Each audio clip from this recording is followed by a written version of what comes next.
next speaker is Jubb, University of Leicester, on Responsibility and Structural Injustice. Right, so this is a paper which basically takes for granted the idea that citizens can be, at least remedially and perhaps in other kinds of ways, responsible for wrongs that their states commit. I can say some things about why I think that's true if people want me to in the questions, but I'm not going to deal directly with that problem now.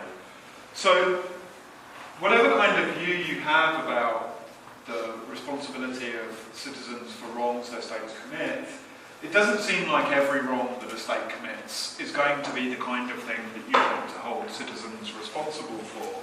So, we might think that, say, British citizens are responsible for the institutional racism of British police forces, but not, and can be responsible in the sense of being required to remedy that, having some special responsibility to remedy that, but not think that they're responsible for, the metropolitan biases of British arts policy, say. So we want some kind of criteria to pick out the particular kinds of unsatisfactory or wrong things which states do, which we're going to hold citizens remedially responsible for, if we're going to engage in that project at all. So, in the paper I try and do two things. I try, first of all, to defend Rawls's basic structure restriction as a way of thinking about what it's appropriate for us to hold citizens in that sense responsible for, which state injustices we can hold citizens responsible for, and then to talk about ways of identifying what in fact that restriction picks out as things that it's appropriate to hold citizens responsible for.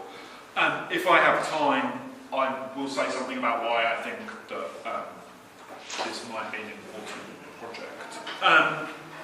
So let me begin by just trying to say some stuff about rules on the basic structure and the basic structure restriction. So, as I assume most of you are aware, Rawls makes this claim about the scope of justice, the scope of social justice. He says that the scope of social justice is restricted to the basic structure. So the principles of social justice that we endorse are principles which are supposed to guide our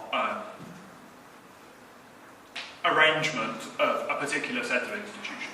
And they're not supposed to apply in other kinds of circumstances. And the argument that Rawls gives for that claim seems to me an argument partly about the nature of justice, the kinds of problems which justice is supposed to deal with. So, the best way to think about this, I think, is to begin with a situation in which we can see problems of justice, problems of structural injustice in particular.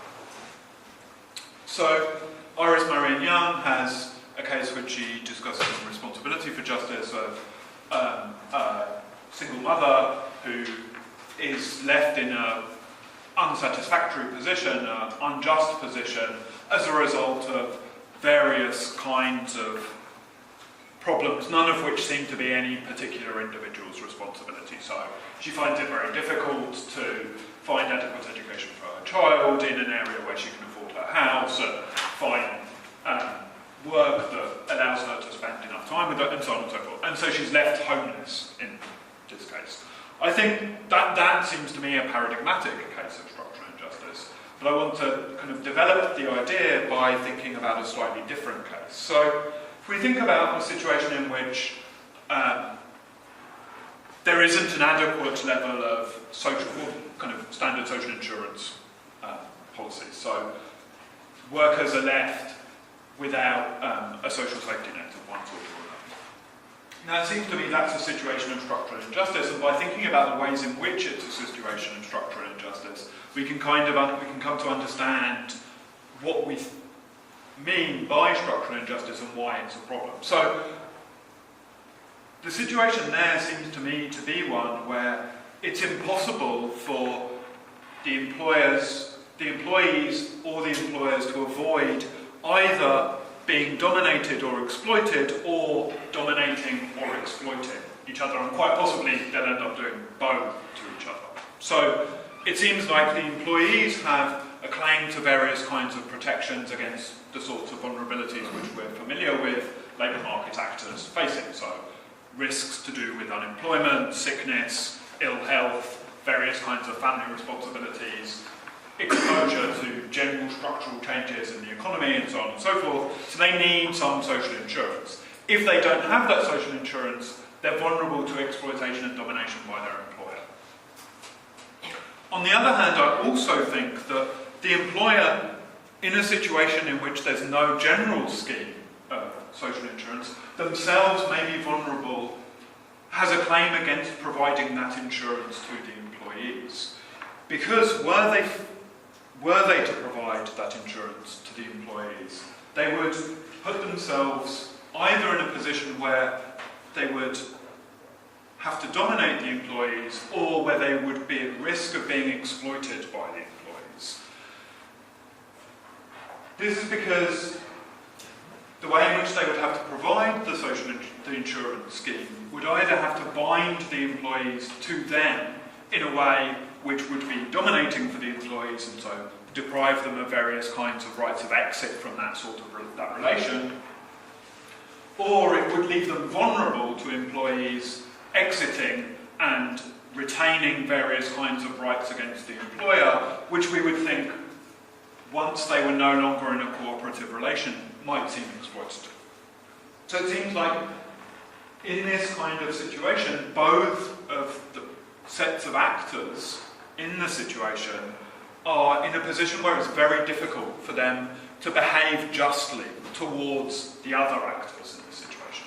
They're inevitably, or almost inevitably, going to find themselves in situations where either they are dominated and exploited, or dominated and exploited by some other actor. So, what do we want to say about those kinds of situations? How should we understand the problem of structural injustice that they seem to expose?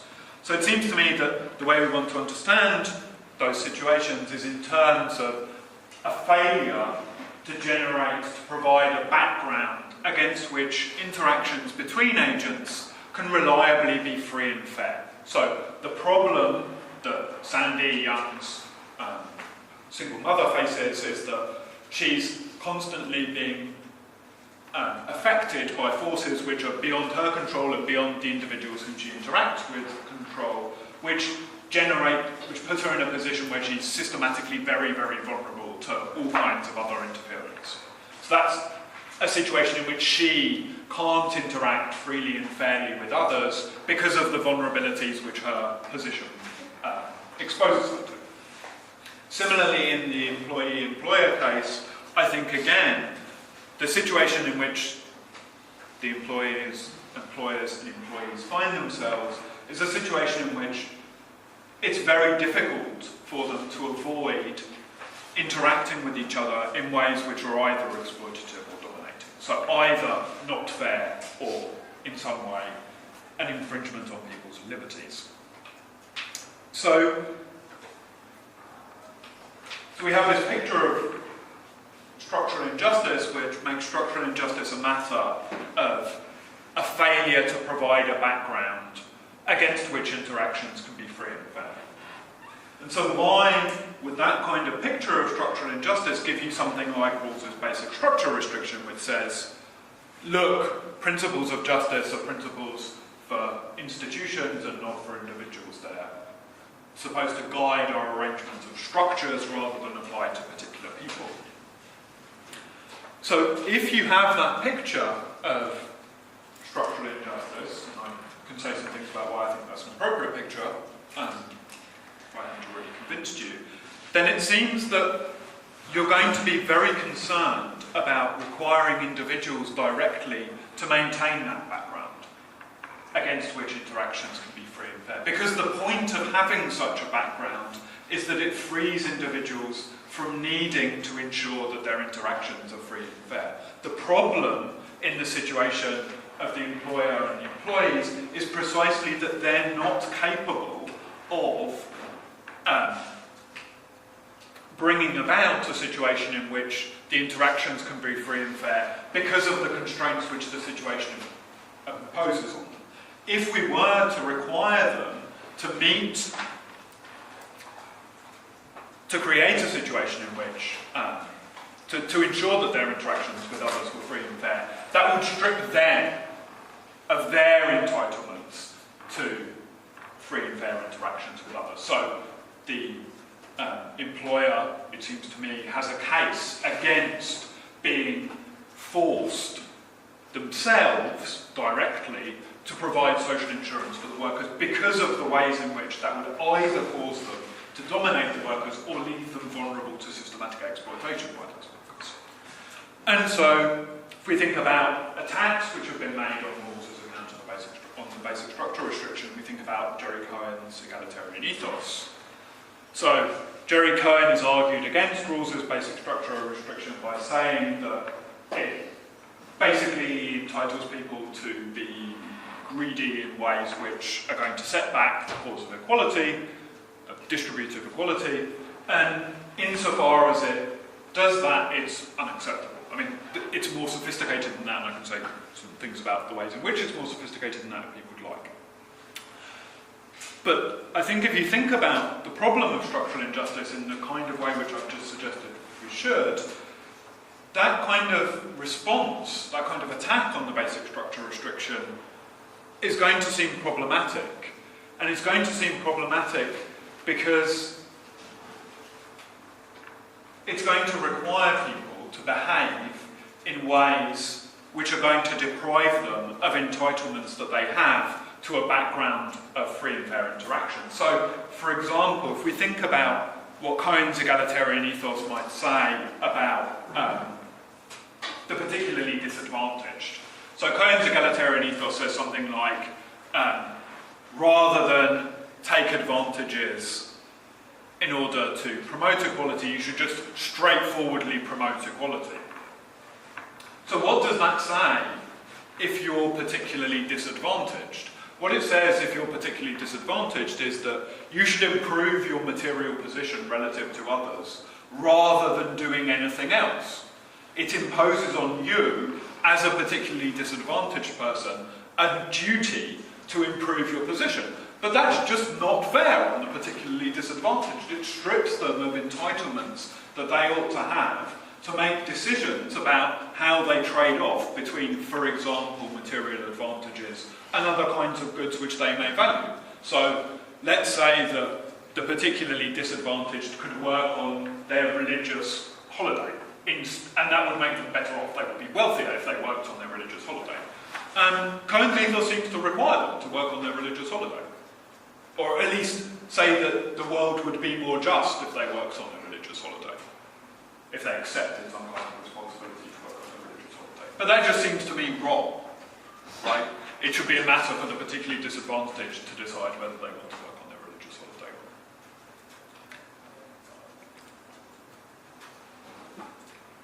And so I think it's only by accepting something like the basic structure restriction that we're going to be able to do justice to that idea that our principles of justice, principles of justice should be given a scope which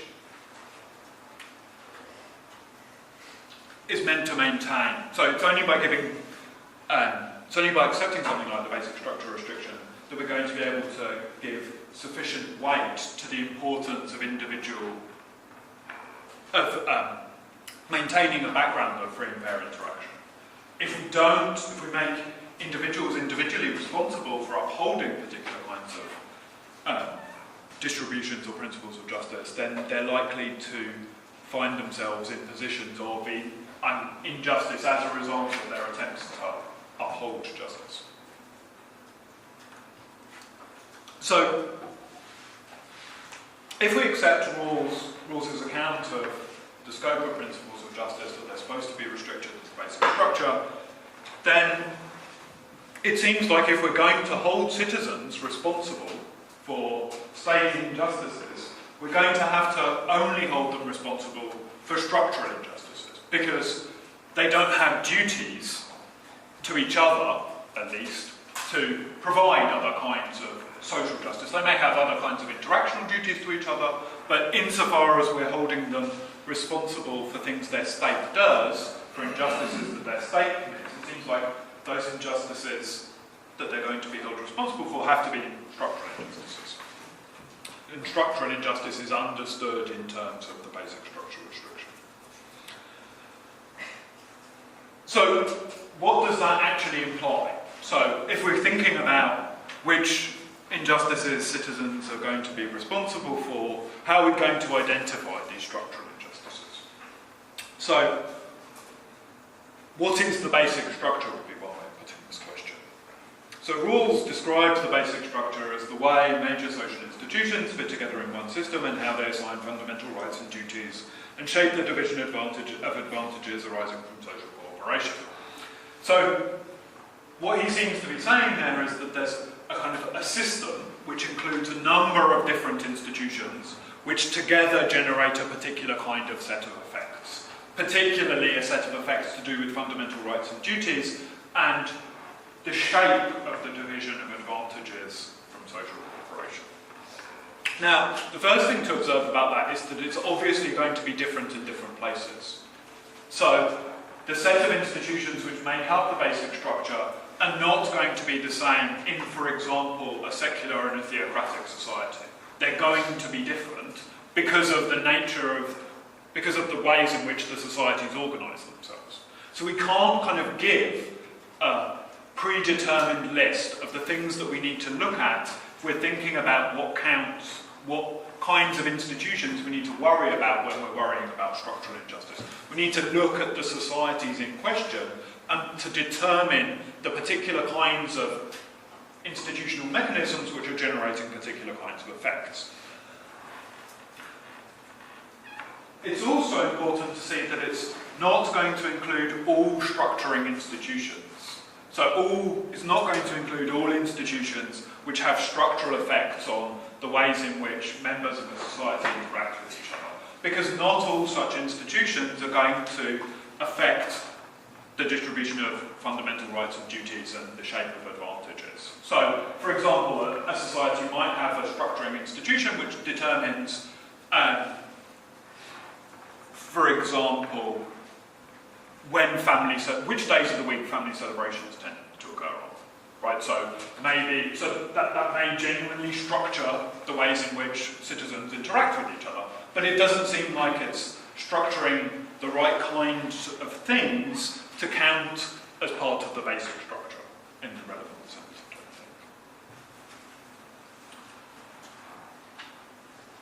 So we can't give this kind of predetermined list of institutions. We need to actually look at concrete conditions and think about concrete conditions in a serious way to understand what counts as structural injustice. So, let me suggest, by talking about some particular cases, some ways in which we can identify structural injustices. So, one thing we don't want to include as a matter of structural injustice is individual interactional wrongs between particular people. So, if we think about the British Police's practice of kettling protesters, it seems to me that we don't want to say that individual protesters who get hit or prevented from leaving, so kettling is a practice of preventing groups of protesters from leaving sites. So, for hours on end, frequently. Even though none of them may have, not necessarily as a result of having committed any crime, not suspected that they've committed crimes in many cases.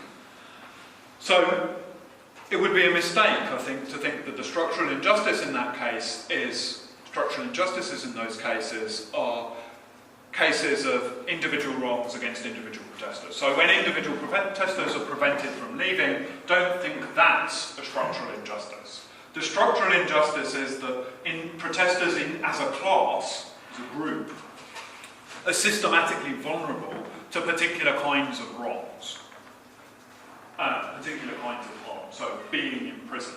If you wanted to talk about the structural injustice in question, you'd want to say some things about the distorting effects that has on the political process and so on and so forth. So we shouldn't think about individual wrongs, we want to think about particular vulnerabilities of particular classes of person.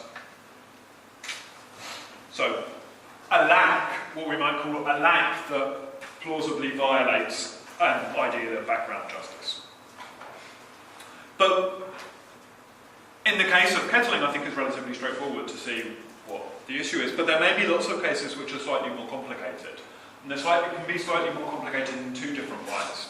So they can be slightly more complicated in that it's not clear what the mechanism that generates the lack is. So we may not be able to pick out the particular injustice in the relevant case. So if we think about, assume rules and principles of justice, we could rework the cases in other ways if we didn't want to assume those principles.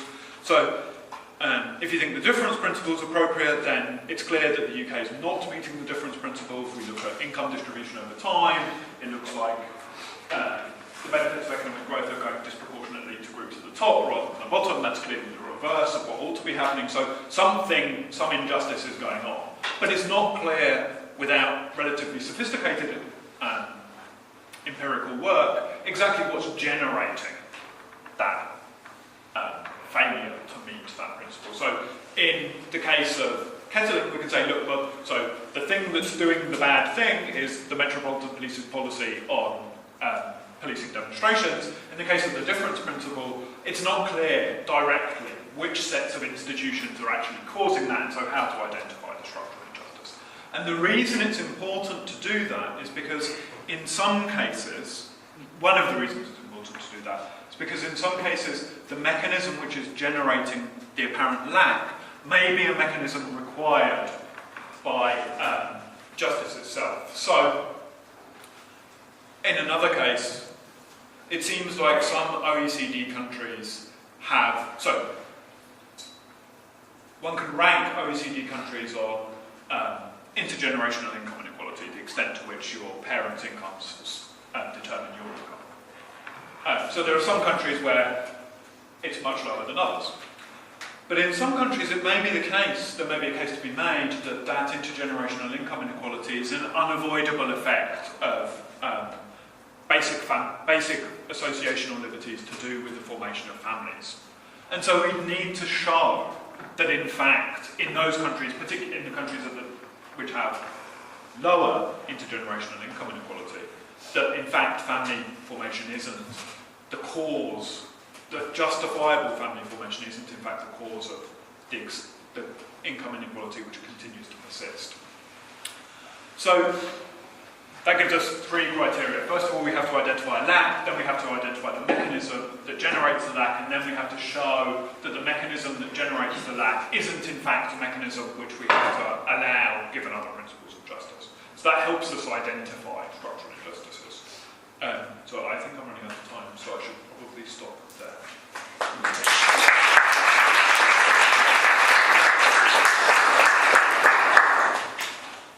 Right, okay. So lots of questions, and I'm going to deliberately give priority to people who haven't spoken already in this session, which is okay, because none of those people have their hands up. Right, let's start with you. Thanks. Thanks, Rob. I think it's a really great paper, but I do take issue with your characterisation of structural injustice, so I want to highlight two problems. So this idea that there's a need for a background which makes interactions between individuals free and fair, and individuals don't have the capacity to create that background, and that leads us to your policy review. I think in some cases individuals do have the capacity, right? So an individual does have the capacity to think, am I being sexist in my interaction with this person? Am I being racist in this interaction? And they can change that. And that's Iris Martin Young's point. The individuals can make a difference to the structural injustices of sexism and racism by changing their attitudes, habits and norms. So that's why it doesn't necessarily lead to a Rothstein view, right? It's broader than that. My second point is, Young's core example of structural injustice is sweatshop labour, which is a problem with global supply chains where third world women are vulnerable to exploitation by multinational corporations, etc. So this restriction of structural justice to the basic structure doesn't work, in my view, and I want to know how you defend that and what you can do about global injustice. Okay, so the racism, sexism thing, the question of our involvement in upholding patterns of discrimination. So here I just want to say, so I think that there are two things to be said here. So the first is that there are obviously patterns of discrimination which are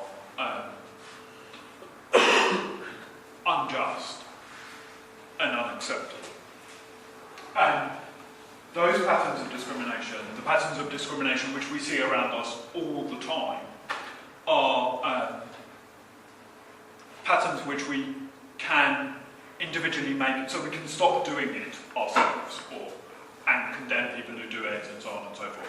I mean, there's a question about the extent to which that would mean that individually we could eliminate these. But certainly it would be enough to eliminate them if everyone did what they ought to do. And in that sense, it looks like at least eliminating those kinds of patterns of discrimination is something which you could charge individuals with doing. However, I don't think that... So I think that some patterns of discrimination by individuals are permissible. So I think that associational liberties mean that not all, I mean, almost all of the ones that we're currently familiar with need to go. But there are going to be some patterns of discrimination which are generated by associational liberties, simple freedom of association stuff. So I don't think it's, I think it's unjust under present conditions if families favour male children over female children. But I don't think that that has to be unjust. I think that it would be unjust if people couldn't form associations to do that, do things like that if that's what they wanted to. And what you need to do is have a structure in the background which minimises the effects of individuals choosing to use their associational liberties in those kinds of ways. And that isn't something that individuals can do. So in that, I'm sympathetic to part of the issue, but because I think that people have some kinds of entitlements to discriminate against each other in various kinds of ways, I think we can't wholly rely on individual action. In the case of global justice, the papers, I should be clearer about this, the paper's really only about domestic injustice, and I think that there are other kinds of things that one should say about global justice, including global structural injustice, and I don't know what they are yet. So I'm sorry for not having an answer to that question. Thanks. I like the paper, and it's perhaps a qualification question really. So I was persuaded that we should share responsibility for structural injustice, but it wasn't clear to me whether you want to argue that if the injustice is not structural, then we don't share responsibility for citizens. I thought that's what you said in the beginning. Yes? Okay. So then I have a question. So suppose the government makes a decision to engage in unjust war. Is that a structural injustice? I mean, I don't know why it has to be that kind of, what do we mean by structural injustice? Suppose, everything is fine, democratic procedure in place, the constitution is right, everything is in place, and yet, we have bad government or whatever. And so why is that structural injustice? So, this is the main second question again, as it were. So I just don't have a settled view about how we should think about international. No, so example can be domestic. It doesn't have to be international. So why does it? So what would be the domestic sometimes example? we can have cases where governments or officials behave in a bad way that doesn't necessarily have to have these effects that you call the structural effects. And then my question is, why should we? So what would be an example? What would be an example? Perhaps treating, I don't know, wrongful imprisonment of an innocent person. So I just don't think citizens are responsible. Really? Yeah. So I think that, so there may be some kind of case. So we should not be paying So we should have, for that?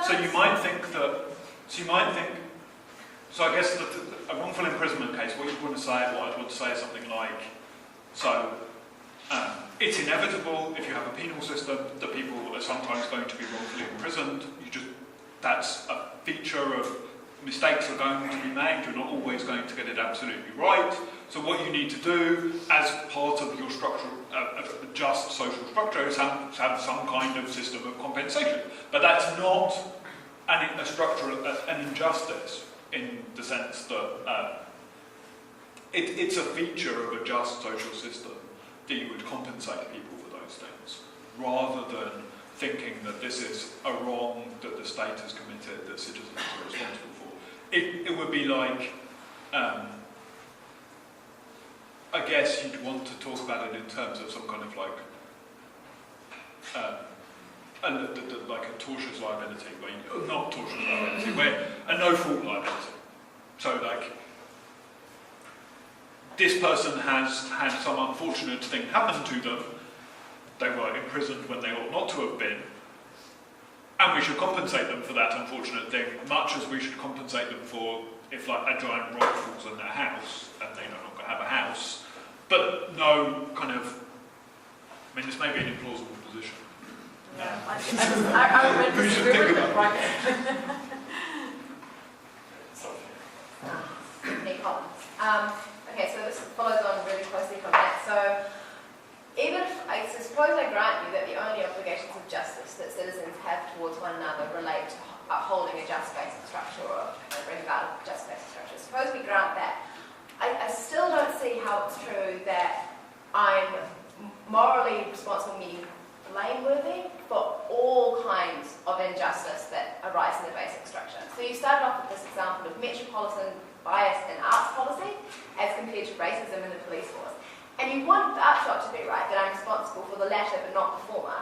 Well, but something how, like that. I don't see how you get that unless it's not actually the basic structure restriction that's doing the work, but rather the fact that I'm causally implicated in one but not the other. So I'm not going to buy anything about causal implication. Right, okay. So I just don't think that...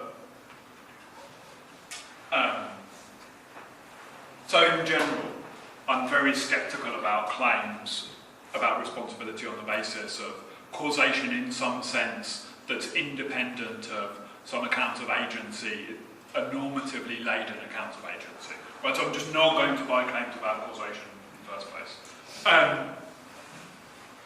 So how do you differentiate the metropolitan bias in arts policy versus racism in the police force? Well, so because I assume so maybe metropolitan biases in arts policy is a bad example. So let's think about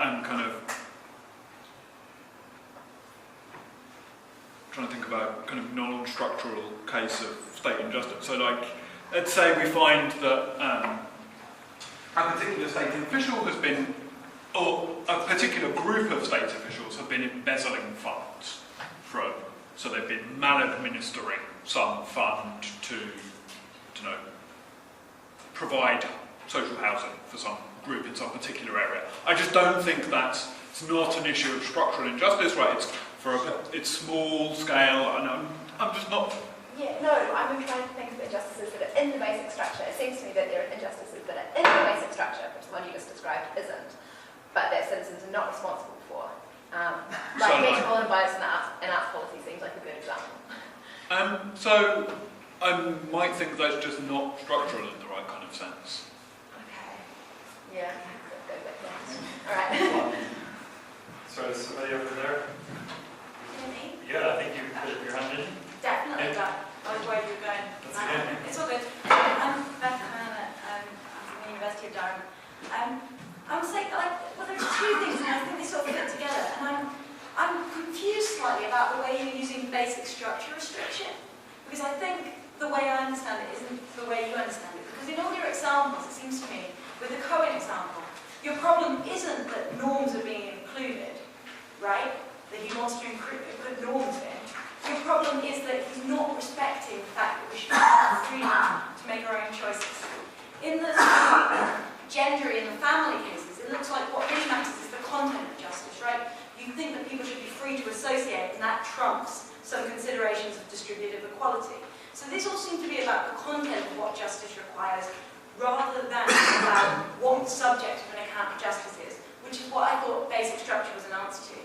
And related to that, I also am unclear about whether you think the basic structure is the thing that must deliver justice, or basic structure is the thing that we must look at in order to find injustice. And I think the two are sort of different if you think about Miriam Ramzoni's paper about these two concepts of basic structure. And I think I felt like I was confused about that during the Okay, so on the first thing, the way I want to defend the basic structure restriction is by making claims about the content of justice. So I think if you hold a particular kind of view about the content of justice, a view I find independently plausible, and I think ought to be found independently plausible, then you should endorse the basic structure restriction. If you want to do justice, and justice has content X, Y, then you have to do it that way. So that's the claim about the basic structure restriction. In terms of the thing about delivery and identification, so this is partly a point about not having a fixed list of things that make up the basic structure. So a just basic structure is going to look different from an unjust basic structure. An unjust basic structure is going to include institutions which a just basic structure wouldn't include. So, for example, it seems to me that an unjust basic structure is going to include sexist family structures in a way that a just basic structure won't. Because a just basic structure will operate in such a way as to avoid those sexist family structures having the kinds of distributive effects which we currently find objectionable about them. So, when we're thinking about how to identify an injustice, we should look to the basic structure, and we should look to the basic structure to deliver justice. But the point is that an unjust basic structure isn't going to do the same things as a just basic structure. A just basic structure is going to be just, and so it's going to operate according to principles of justice, whereas an unjust one won't.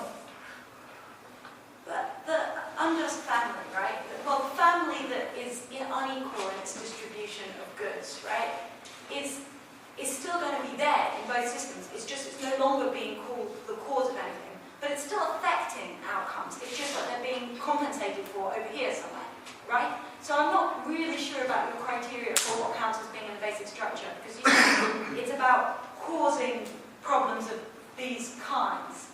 And it seems like it's still causing distributions to change, but it's no longer problematic because you're being compensated somewhere else. Well, ideally, you wouldn't cause distributions to change. That's the point, right? So you would find mechanisms that prevent the thing having, the institution, the sexist family structure, having the set of effects which it currently has. And that may partly mean altering the family structure as well, right? So So nothing's ruled out by the basic structure restriction? No, the point is that, so institutionally, no, nothing is ruled out. So I don't want to make the claim which I think Cohen falsely attributes to rules, that the basic structure is a formal legal structure. I think that exegetically isn't right, and even if it was exegetically right, can't be right given the rationale for the way the basic structure is supposed to operate. Thank you. My comments actually follow on from Beth's. So I had two comments, defending Cohen against what you said.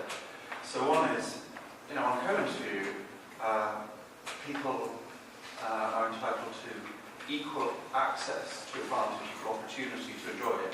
Doesn't mean they're forced to do it, right? They can give it all away if they want to.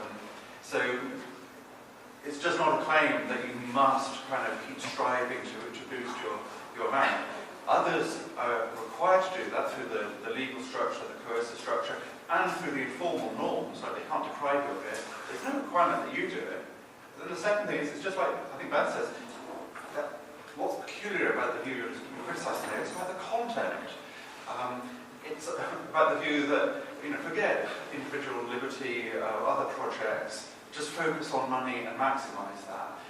And it would be just as weird to say, no, I have the basic structure restriction in mind, you shouldn't do that in the social norms, but you should go into the ballot box and vote for policies that forbid working on weekends for those people so they can do it.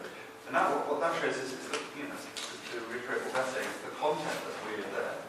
So I think, justice... So I don't think it's... So I certainly don't want to defend the basic structure restriction on any ground apart from claims about the content of justice.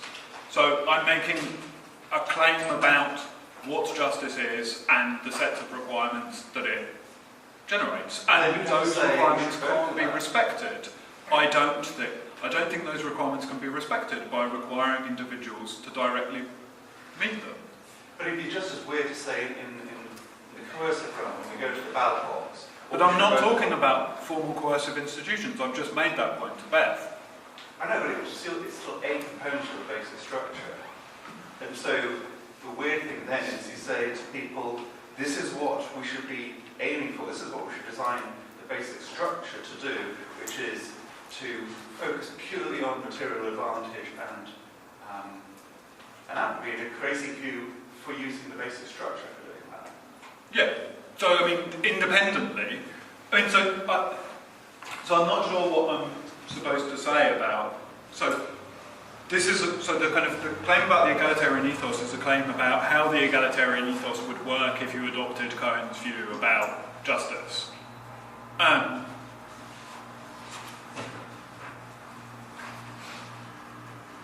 So, I think you could recreate the kind of problem that I have with the ethos if you take kind of Rawlsian principle, apply it as Rawlsian principles to kind of Cohen type principles. So it seems to me that it's going to say things about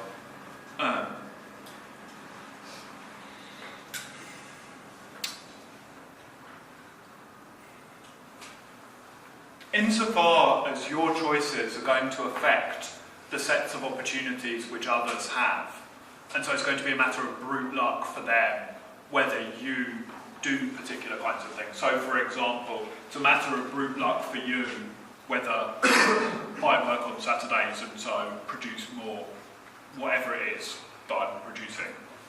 It seems to me that insofar as that's a matter of brute luck for you, right, so I'm disadvantaging you by doing that, or failing to advantage you, then if that would generate inequalities between others, then it seems like I have some kind of duty not to generate those inequalities between your access to advantage and some other person who's, say, dependent on Beth who does work on Saturdays.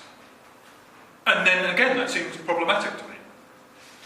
That's a different argument. I mean, this one was about you must force yourself to work to make yourself higher up. And now the objection is it's very demanding to have to do things outside the basic structure to improve the situation. Yeah, but I mean, it's should I come? Yes. So the point in both cases is a point about your liberties to decide on and promote your interests in, as you please. Right, well, thanks very much.